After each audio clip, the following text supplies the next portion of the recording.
Shabir Ahmed was abducted by security forces on October 4, 2016 from Gwarkub region of district Kech. Back then he was the information secretary and spokesperson of Baloch student organization Azad. He was a critical voice against military handling of mega projects in Balochistan, particularly the construction of China-Pakistan Economic Corridor. The construction led to forced displacement of thousands of people to pave way in the China-Pakistan Economic Corridor connecting Gwadar to Kashgar region of China. In October 2016, he was visiting his family in Gwarko, where 50 military vehicles guided by 4 gunship helicopters sieged the area and arrested 26 people, including Shabir.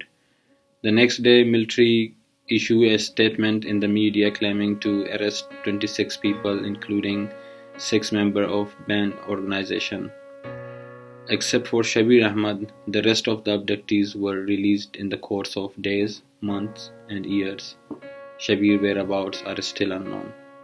Zarina Baloch, wife of Shabir Ahmed, approached the police station to file a complaint, but the police denied to file any complaint involving military forces. She traveled to Quetta, about 700 miles away from Turbat, in November 2016 and filed a petition in High Court of Balochistan, and the case is still pending in the court. After the completion of 2 years of Shabir's disappearance, Seema, Shabir's sister, and Zarina sat on a hunger strike for a week and carried out a protest rally against his disappearance. The rally was stopped and they were beaten up by the police when they insisted to meet Jam Kamal, the chief minister of Balochistan. Seema and Zarina sat in front of press club for 6 more months and returned empty-handed.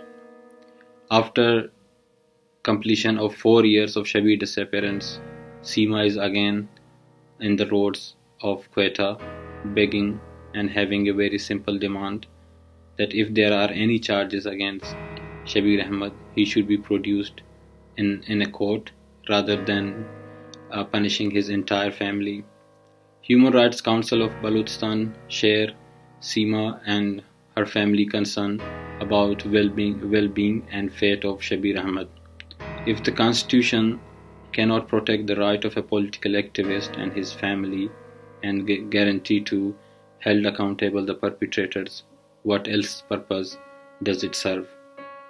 Let us raise our voice to save Shabir Ahmed and contribute in the voice of Seema Baloch that if Shabir has committed any crime, he should be allowed to practice his legal, constitutional, and human rights of a fair trial and defending himself. Thank you.